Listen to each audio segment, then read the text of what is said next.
Assalamualaikum warahmatullahi wabarakatuh. Di sini kami akan mempresentasikan tentang laporan tugas hasil analisa dan perancangan sistem informasi yang berjudul tentang sistem informasi pendaftaran poliklinik yang disusun oleh pada Florencia Betty, NIM D2220203071, dan saya Istiana Rakatus Hafizah, NIM D2220203049, dan Rizky Rindu, NIM D2220203051. Sebelumnya saya akan menjelaskan tentang bagian-bagian yang akan dijelaskan. Yang pertama ada bagian studi kasus, yang kedua ada bagian bisnis proses pendaftaran rawat jalan, yang ketiga ada bagian tahapan identifikasi, yang keempat yaitu penjelasan tentang analisis kebutuhan fungsional dan non-fungsional, yang kelima penjelasan tentang DFD atau konteks diagram, decomposition diagram, dan DFD level, yang keenam penjelasan tentang use case, yang ketujuh penjelasan tentang desain interface, dan yang ke-8 yaitu penjelasan tentang desain basis data. Yang pertama, itu penjelasan tentang studi kasus. Studi kasus yang akan dijelaskan yaitu tentang sistem informasi pendaftaran rawat jalan umum. Bagian kedua yaitu tentang bisnis proses pendaftaran rawat jalan. Nah, di sini ada flowchart. Yang pertama dari pasien datang dan akan ditanyakan oleh petugas tentang pernah berobat sebelumnya atau belum. Jika sudah, akan dicekkan data. Jika benar, nanti akan menuju ke alur selanjutnya. Tapi jika pasien itu belum pernah berobat, nanti di sini bagian tidak, dan petugas akan meminjam kartu identitas dari pasien dan menginputnya. Nah, setelah semua selesai, input cara pembayaran ditanyakan oleh petugas mau menggunakan pembayaran apa. Jika semuanya selesai, nanti dibuatkan KIB untuk pasien baru.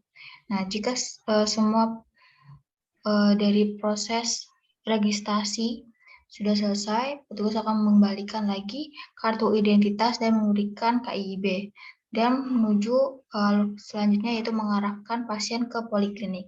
Di bagian poliklinik, di sini pasien akan melakukan pemeriksaan dan menghasilkan pemeriksaan dan resep obat. Di situ akan dilakukan pembayarannya. Selanjutnya yaitu bagian ketiga. Di sini ada tahapan identifikasi. Yang pertama identifikasi fungsi sistem. Nah, fungsi sistem ini yaitu tentang sistem informasi yang mengelola pendaftaran pasien dengan cara pembayaran umum. Kemudian di sini ada identifikasi informasi. Di sini identifikasi informasinya terkait tentang kartu identitas berobat dan laporan kunjungan pasien. Kemudian di sini ada identifikasi data yang akan dapatkan yaitu data pasien, data pendaftaran, data pemeriksaan, dan data hasil pemeriksaan. Kemudian di sini ada identifikasi tujuan informasi yaitu tentang kartu identitas berobat dan laporan kunjungan pasien. Dan di sini ada identifikasi sumber data yang terkait tentang data pasiennya, data pendaftaran, pemeriksaan, hasil pemeriksaan, dan biaya pemeriksaan.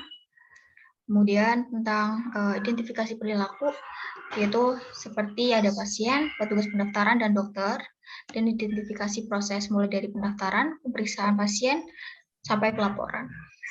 Yang keempat adalah analisis kebutuhan fungsional dan non-fungsional. Kebutuhan adalah kebutuhan yang berisi proses atau layanan apa saja yang akan disediakan oleh sistem, mencakup bagaimana di sistem harus bereaksi dan bagaimana perilaku pada situasi tertentu.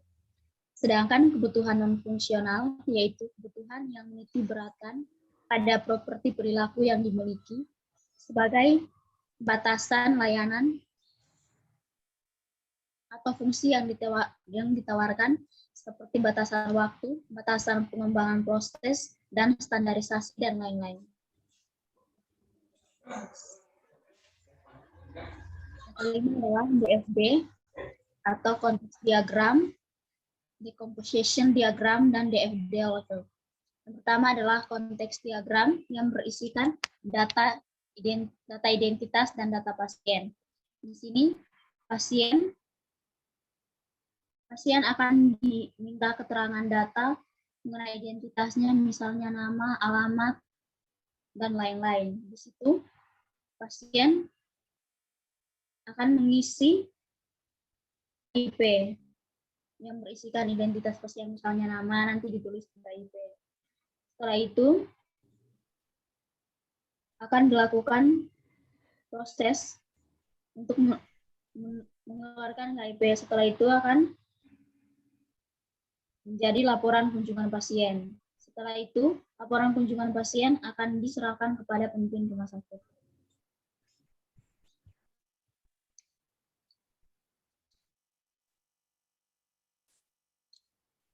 Yang berikut, yang pertama adalah pendaftaran pasien baru. Yang pertama adalah pasien. Di sini pasien akan diminta identitasnya. Setelah itu, dari identitas tersebut akan menghasilkan KIP. Setelah itu akan dicatat oleh petugas. Yang berikut adalah pencatatan. Di sini akan dilakukan tanya jawab antara pasien dan petugas. Di situ akan menghasilkan data rekam medis. Yang ketiga adalah pemeriksaan pengobatan. Di sini petugas akan melakukan pertanyaan kepada pasien tentang anamnesa atau keluhan dari pasien tersebut. Itu akan menghasilkan, di situ akan diserahkan kepada dokter dan dokter akan menghasilkan satu diagnosa atau penyakit dari pasien tersebut melalui anamnesa atau keluhan dari pasien. Setelah itu akan diserahkan ke bagian rekam medis. Yang keempat adalah laporan atau rekapitulasi kunjungan harian pasien. Di situ akan menghasilkan laporan kunjungan pasien, baik itu laporan kunjungan bulanan atau tahunan. Setelah itu akan diserahkan ke bagian rekam medis.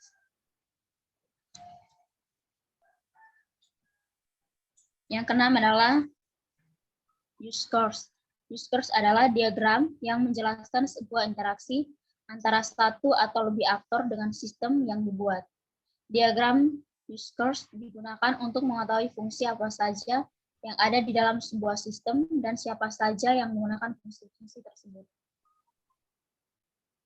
Nah, di situ juga ada terdapat diagram. Yang pertama ada terdapat admin. Di situ admin akan kelola profil, yang kedua kelola data user, yang ketiga kelola data dokter, yang keempat kelola data poli. Terdapat juga operator, di situ operator akan melakukan kelola profil, kelola data pasien, kelola data rekam medis. Yang ketiga adalah dokter. Dokter akan melakukan kelola profil, kelola riwayat berobat pasien. Yang keempat adalah apoteker. Apoteker akan melakukan kelola profil, kelola data obat, resep obat pasien. Yang kelima adalah pimpinan. Pimpinan akan melakukan kelola profil dan laporan rekam medik atau penjualan obat.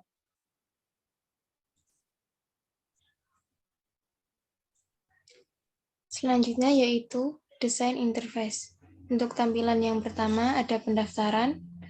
Untuk pendaftaran sendiri ada terdapat identitas pasien. Untuk tampilan kedua yaitu tentang rekam medis atau nomor rekam medis pasien dengan tampilan ada nama, jenis kelamin, alamat, tanggal lahir, dan nama orang tua.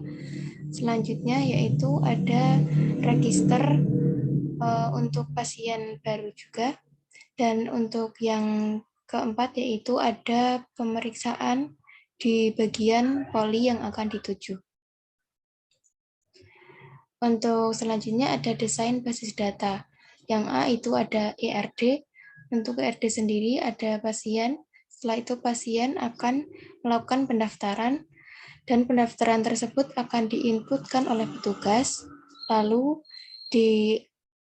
disimpan di rekam medis. Setelah itu juga pasien akan diperiksa oleh dokter dan setelah diperiksa oleh dokter akan dimasukkan ke dalam rekam medis dan direkap ke dalam laporan lalu diserahkan di KARM. Untuk B, struktur tabel. Di sini saya menampilkan ada tabel pasien dan ada tabel petugas. Selanjutnya ada tabel daftar, tabel penunjang, tabel petugas penunjang medis, tabel klinik, tabel dokter, dan juga tabel pembayaran. Untuk yang tabel terakhir ada tabel obat dan tabel resep. Sekian dari presentasi kami. Mohon maaf apabila ada kekurangan atau kesalahan dalam penyampaian. Kami akhiri. Wabillahi taufiq wal hidayah. Wassalamualaikum warahmatullahi wabarakatuh. Waalaikumsalam. Waalaikumsalam warahmatullahi wabarakatuh.